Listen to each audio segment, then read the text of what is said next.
ಮೆಂತೆನ ಈ ರೀತಿ ಮಾಡಿ ಡೈಲಿ ನೀವು ಯೂಸ್ ಮಾಡಿದ್ರೆ ಶುಗರು ಬಹಳ ಬೇಗನೆ ಕಂಟ್ರೋಲ್ಗೆ ಬರುತ್ತೆ ಅಂದ್ರೆ ನಂಬ್ತೀರಾ ನೀವು?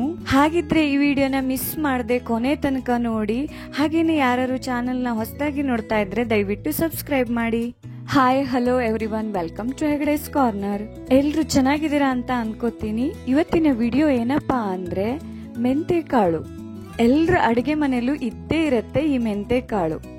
ಇದು ಕಹಿ ಇರತ್ತಲ್ವಾ, ಅದಕ್ಕೆ ಯಾರು ಇದನ್ನ ತಿನ್ನೋದಕ್ಕೆ ಇಷ್ಟಪಡೋದಿಲ್ಲ. ಬಟ್ ಇದು ತುಂಬಾನೇ ಹೆಲ್ತ್ಗೆ ಒಳ್ಳೇದು. ಇದರ ಬೆನಿಫಿಟ್ಸ್ ತಿಳ್ಕೊಂಡ್ರೆ ತಿಂದೇ ಇರೋರು ಕೂಡ ತಿನ್ನೋಕೆ ಸ್ಟಾರ್ಟ್ ಮಾಡ್ತಾರೆ. ಈ ಮೆಂತೆ ಕಾಳಿನ ನೀರು ಡಯಾಬಿಟಿಸ್ ಗಳಿಗೆ ತುಂಬಾ ಒಳ್ಳೇದು. ಶುಗರು ಬಹಳ ಬೇಗ ಕಂಟ್ರೋಲ್ಗೆ ಬರುತ್ತೆ. ಈ ಮೆಂತೆ ಕಾಳಿನಲ್ಲಿ ಗೆಲೆಕ್ಟೋಮೆನನ್ ಎಂಬ ನಾರಿನಂಶ ಇದೆ. ಇದು ರಕ್ತದಲ್ಲಿರೋ ಶುಗರ್ ಅನ್ನ ಅಬ್ಸಾರ್ಬ್ ಮಾಡ್ಕೊಳ್ಳಕ್ಕೆ ಹೆಲ್ಪ್ ಮಾಡತ್ತೆ. ಸೊ ಇದರಿಂದ ಶುಗರ್ ಅನ್ನ ಕಂಟ್ರೋಲ್ ಅಲ್ಲಿ ಇಡಬಹುದು. ಯಾರಿಗೆ ಶುಗರ್ ಬಂದಿರೋದಿಲ್ವೋ ಅವರಿಗೆ ಮುಂದೆನೂ ಕೂಡ ಬರ್ದೇ ಇರೋ ತರ ಕಂಟ್ರೋಲ್ ಮಾಡತ್ತೆ. ಈ ಮೆಂತೆ ಕಾಳಿನ ನೀರು ಡೈಜೆಷನ್ಗೂ ಕೂಡ ಹೆಲ್ಪ್ ಮಾಡತ್ತೆ. ಇದನ್ನ ಕುಡಿಯೋದ್ರಿಂದ ನಮ್ಮ ಡೈಜೆಸ್ಟಿವ್ ಸಿಸ್ಟಮ್ ತುಂಬಾ ಸ್ಟ್ರಾಂಗ್ ಆಗತ್ತೆ. ಇದು ನಮ್ಮ ಬಾಡಿಲಿರೋ ವಿಷಕಾರಿ ಅಂಶನ ಹೊರಗಾಕತ್ತೆ.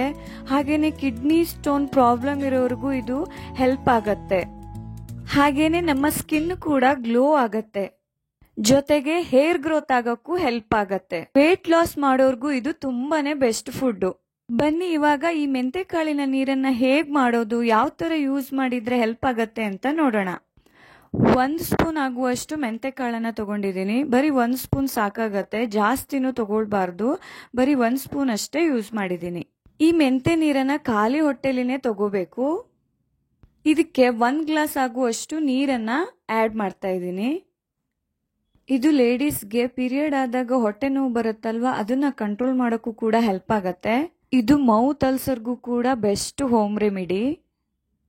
ಈ ತರ ನೀರ್ ಹಾಕ್ಬಿಟ್ಟು ಹಾಗೇನೆ ಮುಚ್ಚಳನ ಮುಚ್ಚಿ ರಾತ್ರಿ ಇಡೀ ನೆನೆಯಕ್ಕೆ ಇಡಬೇಕು.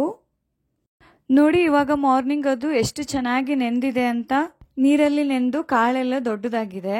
ಈ ನೀರನ್ನ ಡೈಲಿ ಮಾರ್ನಿಂಗು ಖಾಲಿ ಹೊಟ್ಟೆಯಲ್ಲಿ ಕುಡಿಯೋದ್ರಿಂದ ಶುಗರ್ ಇರೋರ್ಗೆ ಶುಗರ್ ಅನ್ನ ಆರಾಮಾಗಿ ಕಂಟ್ರೋಲ್ ಅಲ್ಲಿ ಇಡಬಹುದು. ನೀರಿನ ಜೊತೆ ಕಾಳನ್ನು ಕೂಡ ಅಗದು ತಿನ್ನೋದು ತುಂಬಾನೇ ಪರಿಣಾಮಕಾರಿ. ಇಲ್ಲ ಅಂದ್ರೆ ಆ ಕಾಳನ್ನ ಗ್ರೈಂಡ್ ಮಾಡ್ಬಿಟ್ಟು ತಲೆಗೆ ಹಚ್ಕೊಳ್ಳೋದ್ರಿಂದ ಹೇರ್ ಫಾಲ್ ಮತ್ತೆ ಡ್ಯಾಂಡ್ರಫ್ ಕೂಡ ಕಡಿಮೆ ಆಗತ್ತೆ. ಇಂಟೆಸ್ಟೈನ್ ಅಥವಾ ಕರುಳಿನ ಏನಾದ್ರೂ ಪ್ರಾಬ್ಲಮ್ ಇರೋರು ಇದನ್ನ ಅವಾಯ್ಡ್ ಮಾಡೋದು ಬೆಸ್ಟ್. ಈ ಹೆಲ್ತ್ ಟಿಪ್ಸ್ ನಿಮ್ಗೆ ಇಷ್ಟ ಆದ್ರೆ ಈ ವಿಡಿಯೋನ ಲೈಕ್ ಮಾಡಿ, ಶೇರ್ ಮಾಡಿ ಮತ್ತೆ ಸಬ್ಸ್ಕ್ರೈಬ್ ಮಾಡಿ. Thank you for watching the video. Okay, bye.